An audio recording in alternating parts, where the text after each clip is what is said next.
it's been way too long. If I could lay down beside you.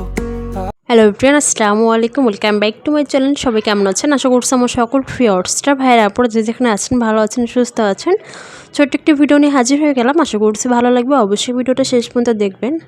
এখন হচ্ছে এই যে সকালে নাস্তাটা করে নিচ্ছিলাম, আর চা আর পরোটাটা এত পরিমাণে মজা লাগে, মানে যারা এখনও ট্রাই করেন নি চা আর পরোটা একসাথে, তারা কিন্তু একটু ট্রাই করতে পারেন। তো সকালে নাস্তা পানি শেষ করে মেয়ে ঘুম থেকে উঠেছে, তাকে খাইয়ে দিয়ে একটু বসিয়ে দিয়েছি। এখন হচ্ছে আমি ঘরের টুকিটাকি একটু কাজ করে নিব।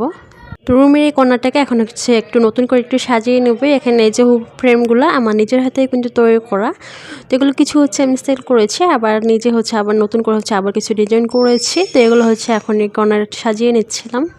ঘরের প্রত্যেকটা কোণায় কিন্তু নিজের মন মতো কিন্তু সাজাতে ইচ্ছে করে প্রতিটা মেয়েরই, কিন্তু নিজের পছন্দ মতো ফার্নিচার দিয়ে প্রত্যেকটা কর্নারে মন চায় নিজের মতো করে সাজাতে। বাট কয়জন আমরা পারি বলুন? জয়েন্ট ফ্যামিলিতে চাইলেও কিন্তু প্রত্যেকটা কোণা নিজের মতো করে সাজাতে পারে না। তারপরও নিজের রুমটাকে, নিজের একটা কর্নারটাকে সাজিয়ে নিলাম, যাতে এই কর্নারে বসে একটু আরাম পাই, একটু শান্তি পাই, দেখতে চোখের জানি একটু শান্তি লাগে। তো যাই হোক, এরপর হচ্ছে এই যে মেয়ে হচ্ছে এখানে খেলাধুলো করতেছিল, আর আমি হচ্ছে এদিকে কাপড় চোপড়গুলো গুছিয়ে নিচ্ছিলাম। ওকে হচ্ছে গোসল করিয়ে দিয়েছি, খাইয়ে দিয়েছি। ওর প্রায় এখন ঘুমের টাইম হয়ে গিয়েছে। তো এগুলো হচ্ছে গুছগাছ করে দেন হচ্ছে ওকে ঘুম পাড়িয়ে তারপর রান্নার জন্য কিচেনে চলে যাব। আর এখন হচ্ছে মেয়েকে একটু সময় দিয়ে তারপর হচ্ছে ঘুম পাড়িয়ে দিব। আর আমার ভয়েসের অবস্থা খুবই খারাপ, মানে গরম ঠান্ডা লেগে গিয়েছে, গরমে ঘামিয়ে ঘামিয়ে হচ্ছে ঠান্ডা লেগে গিয়েছে।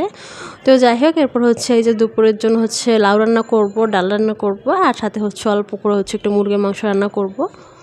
আগে ছোটোবেলায় দেখতাম শুধু শীতের টাইমে কিন্তু লাউটা পেয়ে যেত, তখন কিন্তু শোল মাছ দিয়ে কিংবা টাকি মাছ দিয়ে হচ্ছে লাউটা রান্না করতো, মাকে দেখতাম। এখন কিন্তু অল টাইমে কিন্তু লাউ থেকে যায়। তো পুরো বছরেই কিন্তু এখন লাউ পাওয়া যায়, মানে গরম বলেন না কেন, শীত বলেন না কেন, সব সময়। তো যাই হয়, এদিকে হচ্ছে মশলা কষিয়ে নিয়েছে। এখন হচ্ছে গুঁড়ো যে চিংড়ি মাছগুলো আছে এগুলো দিয়ে হচ্ছে রান্নাটা করে নেব। ছোটোবেলা মাকে দেখতাম সব রকমের সবজি খেতে। ভাবতাম মা কীভাবে সব রকমের সবজি খেতে পারে। তখন খুব একটা সবজি আমার কাছে ভালো লাগতো না।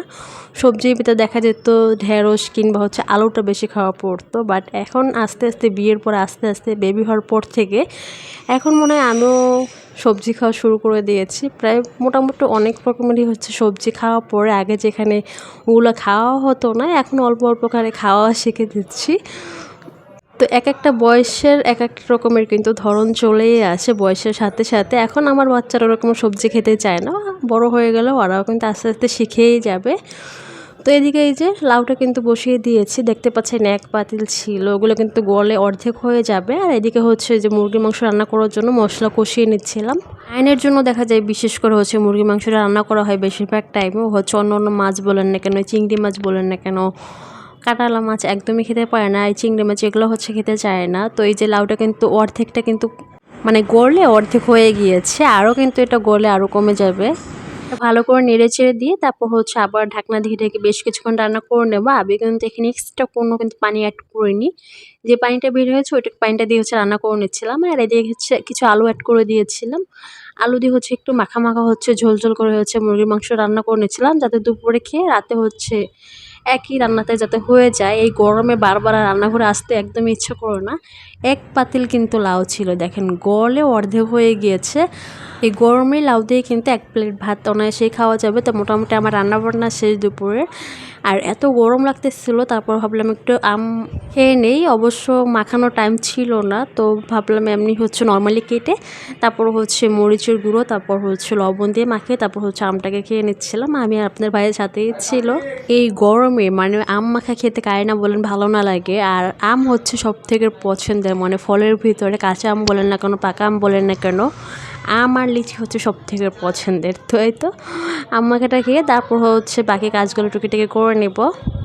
এরপর দুপুরে খাওয়া দাওয়া শেষ করে একটু রেস্ট নিয়ে এই যে বিকেলের দিকে হচ্ছে দেখেন এই এত পরিমাণে গরম, তারপর হচ্ছে চাটা খেতেই হবে।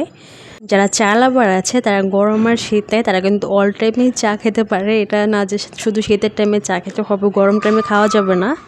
সন্ধ্যার দিকে আবার হোটেল থেকে হচ্ছিল কিছু নাস্তা নিয়ে আসছিল। আগে হচ্ছে বিভিন্ন রকমের নাস্তা বাসাতেই বানাতাম, বাট গরমে আর ইচ্ছে করতেছিল না, তো হোটেল থেকে জাস্ট এই যে সিঙ্গাড়া, তারপর হচ্ছে পুরি এগুলো নিয়ে আসছিলো। আমার অবশ্য সিঙ্গারাটা শুধু ভালো লাগে, পুরি এগুলো খুব একটা ভালো লাগে না। আগে আয়নার স্কুলে যেতাম, মানে সকাল টাইমে যখন স্কুলে দিতাম ওকে মেয়ে হওয়ার আগে, তো ওই টাইমে হচ্ছে ওর স্কুলের টিফিনে কিন্তু পাওয়া যেত এইরকমের সিঙ্গারা, মাঝে মাঝে নিয়ে আসতাম সিঙ্গারা, তারপর সমোসা খেতে কিন্তু বেশ মজাই লাগতো। তো এই যে রাতের খাওয়া দাওয়া শেষ করে এখন হচ্ছে যে সবাই ঘুমিয়ে পড়েছে, আর মেয়ে দেখেন এখনও হচ্ছে জাগনা, মানে সে কী পরিমাণে যে রাত জাগতে পারে। এখন প্রায় 6-7 মাস হয়ে গিয়েছে, তারপর হচ্ছে অনেক রাত পর্যন্ত জেগে থাকে, 2টা-2:30টা পর্যন্ত।